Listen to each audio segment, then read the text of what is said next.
Assembly of the fuselage and wings is the next phase of the F.1C Mirage build. The cockpit that was assembled in Chapter 1 is cemented in place. I followed the Hasegawa directions by cementing this part into the left fuselage. Now apply CA to the edges of this fuselage and cockpit and set the right side of the fuselage in place. Make sure the fit is as tight as possible.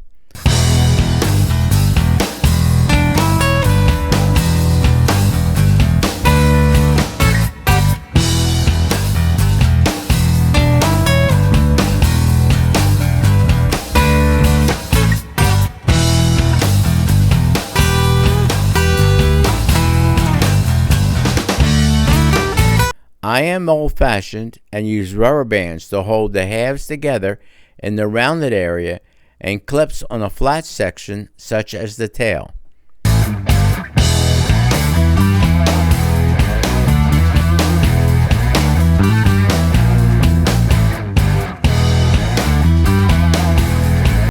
Taking the opportunity to attach the right wing, I trimmed off the masking paper that would interfere with the placement, and again, applying CA, I have attached this wing.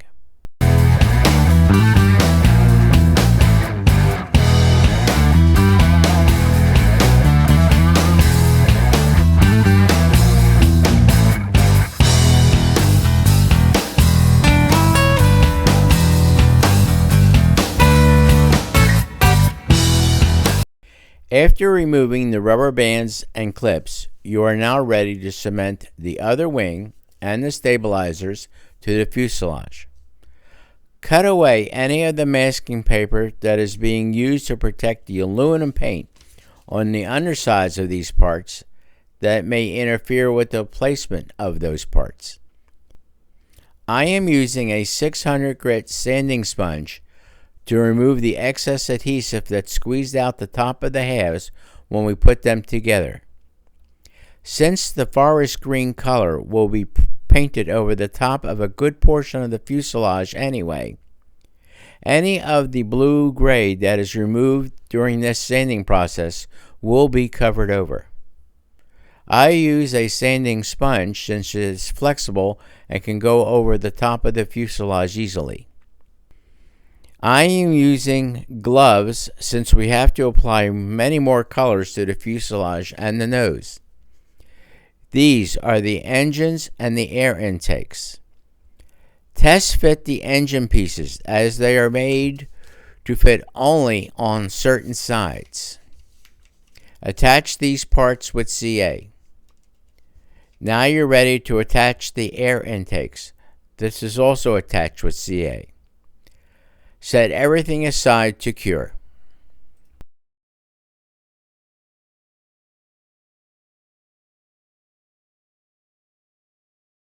After you are satisfied with the time you allowed for the CA to cure on the aircraft, it is time to apply the masking paper to create the camouflage pattern. As always, we are using TCP-900 masking paper for this purpose. It is easily cut into any pattern you wish with a hobby knife. Patterns can also be cut on craft machines, which is useful for repetitive patterns.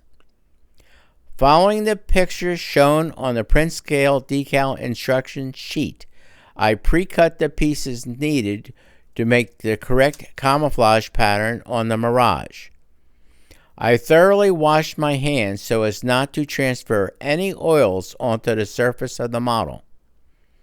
I am going to be placing the masking paper on the top and sides of the fuselage, tops of the wings and stabilizers, the sides of the tail, and also the nose. Peel the back off the masking paper and place the masking paper on the model as shown in the pictures on the decal sheet. Use a metal or plastic burnisher to set the masking paper solidly to the painted surface. Be careful not to scratch or mar the blue-gray, which has already been painted on the model. When all the masking paper is in place, You are now ready to paint the forest green color.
Forest green, Federal Standard 34079, is the color being sprayed at 28 psi using a medium tip on the Vega 2000 airbrush. Note we are spraying directly from a stock bottle of TCP-1213 without the need for thinning. Move the cardboard the model is mounted on around to ensure complete coverage of the model. Particularly, tilt the cardboard to paint the lower section of the fuselage on both sides.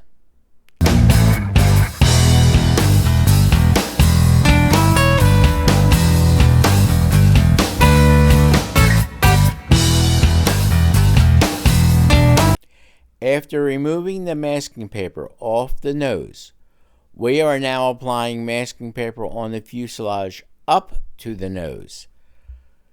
Mask most of the fuselage where you sprayed the forest green. You need to cover about 2/3 of the fuselage from the nose back toward the tail to prevent any gloss black from overspraying onto the model.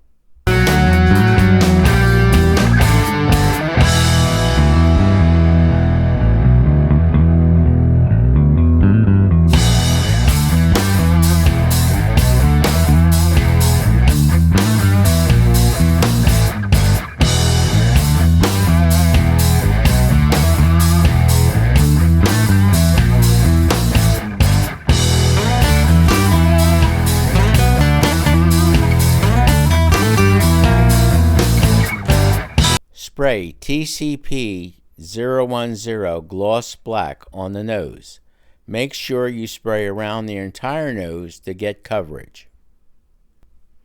Note that the masking paper from the underside of the wings and stabilizers has been removed and that the nose has been remasked.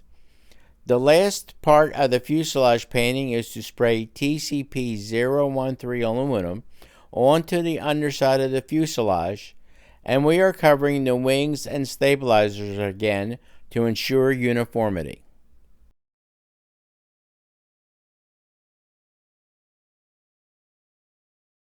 Now that we have painted all the camo colors on the Mirage, plus the black on the nose, it has come time to remove all of the masking paper. I am using a gloved hand to hold the model while removing all the paper, since I will be spraying TCP-018 gloss over the entire model to set decals on it. Notice that I am removing all the masking paper using a pair of tweezers if necessary to lift an edge for removal. Be very cautious not to scratch any surface. There is no indication of any paint removal from any part of the model. Tru-Color paint is designed to adhere to plastic models without the need for primers, and that multiple colors can be applied without fear of peeling. Our masking paper gives sharp demarcation lines between colors, which is important in most camouflage schemes on aircraft, armor, ships, and multicolored schemes on railroads.